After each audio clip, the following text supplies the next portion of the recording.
With millions of social media followers, Olivia Dunne is used to being the center of attention. So how did she become so famous? From confident little girl to the NCAA's highest paid female athlete, Dunne's remarkable rise is nothing short of stunning. Olivia Dunne was raised in Hillsdale, New Jersey. When she was 3, she noticed that her older cousin had something she knew she needed, a pink, sparkly leotard. Dunne told Elle, "I was like, Mum, I want that." And she said, "Well, you can't have a leotard unless you do gymnastics." So I was like, "Sign me up." Dunne remembers the strength she had at a very young age. She was quickly able to hold herself up on the men's rings at a Hillsdale gym with no trouble at all. By the time she was 6, she was taking classes at ENA Gymnastics in Paramus, New Jersey, where her coaches noticed her natural talent. Gymnastics training is divided into levels, ranging from 1 through 10, with 1 being the easiest and 10 being the most difficult. Dunne began as a level 4 at ENA when she was 6, but her coach, Craig Zappa, almost immediately bumped her training up to a level 10. From there, she won several state championships and skipped several levels. When a gymnast reaches level 10, they can either stay at that level and possibly receive college scholarships or aim for the elite level. For Dunne, there was no question which option she was going to choose. She told NorthJersey.com, "I knew I was going to make it. I had confidence in myself." And she was right. In May of 2014, she became the youngest elite competitor in the United States at the time. After achieving elite status, she made her first competitive debut at the American Classic in Huntsville, Texas. Although she placed 28th in the competition, Dunne was competing with girls much older than her and was able to show off her talent. She was also becoming more invested in social media around this time. Dunne told Elle, "I was 10 or 11, and there were younger girls looking up to me and people starting to recognize me. To be someone else's role model meant the world to me." So, naturally, she began posting her new gymnastic skills, tricks, and training practices. By the time Dunne reached 7th grade, her mother, Kat, opted to homeschool her so she could put most of her efforts into training. During her homeschooling, Kat made sure to teach Olivia the importance of using social media to her advantage. Kat explained to Elle, "My kids all grew up with technology in their hands, and I've always been a big advocate of putting technology in the hands of kids and teaching them how to use it safely." Aside from wanting more time to train, the decision to homeschool Dunne likely also came from the fact that from a young age, everyone knew she would be able to handpick any college she wanted to attend. However, this choice came with a price. Dunne admitted to getting lonely and feeling as if she was missing out by not attending public school. I pretty much sacrificed my summers, those pool days, those beach days with your friends. I was in the gym training. To combat these feelings, she would go to football games at her former school and catch up with friends she hadn't seen during the week. When kids would ask how her training was going, it made her feel special and reminded her why she was doing what she does.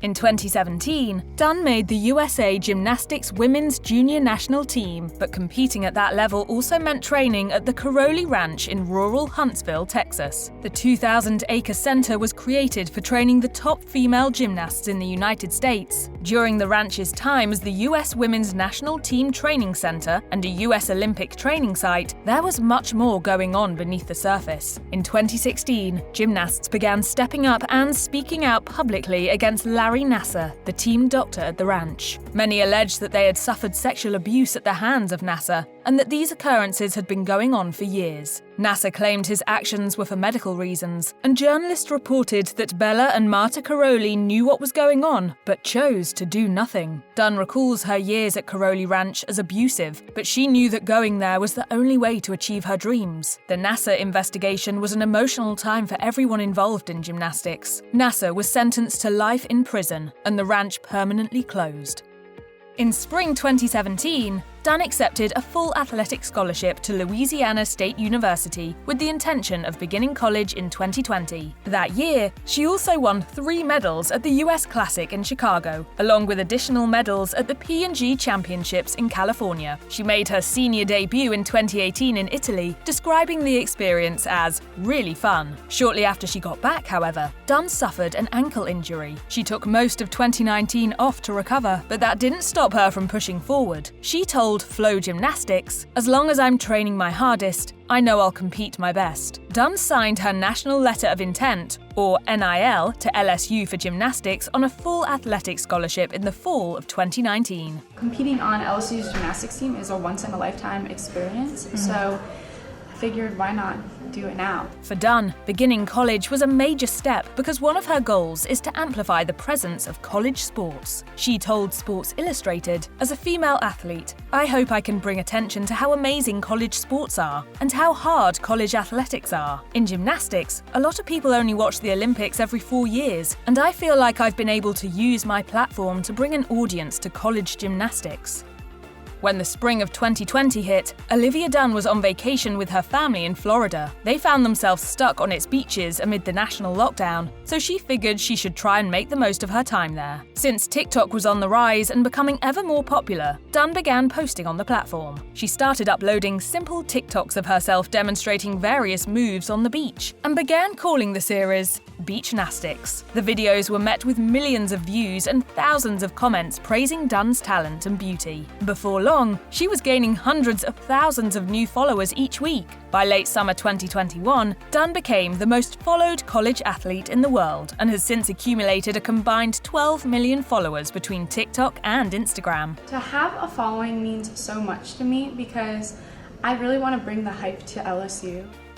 Due to NCAA restrictions, Dunne wasn't able to profit off her social media popularity right off the bat. However, many student athletes found the NCAA's rules against student athletes earning a profit off their names to be unfair, so they decided to fight back. Students took their issue to court, arguing that these restrictions violated federal antitrust laws by not allowing college athletes to receive adequate compensation for their labor. Finally, in June 2021, the courts ruled unanimously in favor of student athletes, lifting the ban on using their name, image, and likeness for profit. For male athletes, this was an exciting prospect, but for women athletes like Dunne, it was life-changing. She told People, "With gymnastics, you peak when you're about 15 years old. After college, there's nothing really for gymnasts. There's so many professional leagues for men's sports after college, but there's such a small time frame for women to capitalize." As soon as the restrictions were lifted, WME Sports, a talent agency with clients like Venus and Serena Williams, announced on Twitter that it had signed Dunne. After this, waves of companies such as Forever 21, Grubhub, and Too Faced Cosmetics reached out to Dunne for paid endorsement deals.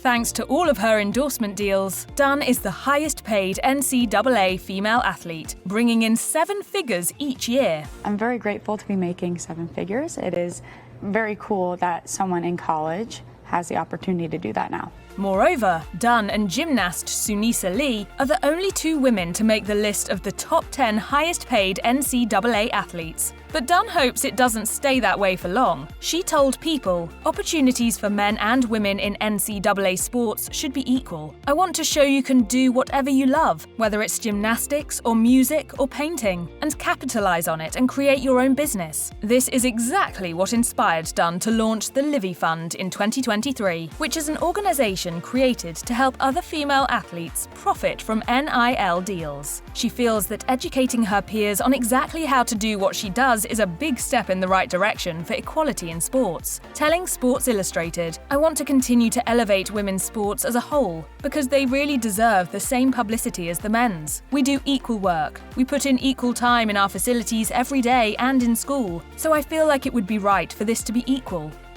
When Olivia Dunne isn't working on an endorsement deal, she focuses on school and training during the day and her social media content in the evenings. With the help of her older sister, Jules, the pair put their heads together to come up with content and editing ideas for videos. Dunne lives in an apartment with friends on the LSU campus, where she completes her courses online due to the massive success of her gymnastics career. Because as she quickly realized, the positive attention can go hand in hand with the negative. In an interview with Today, Dunne called one incident involving a crowd of male fans insane. At a gymnastics meet that she was supposed to attend, dozens of men gathered outside of the building chanting, "We want Livy," when they noticed she was not competing that day because of an injury. In her interview with Elle, Dunne had this to say about all of the attention from male fans. "It's hard to handle at times, definitely, because I'm just a 20-year-old student. I think people do forget that.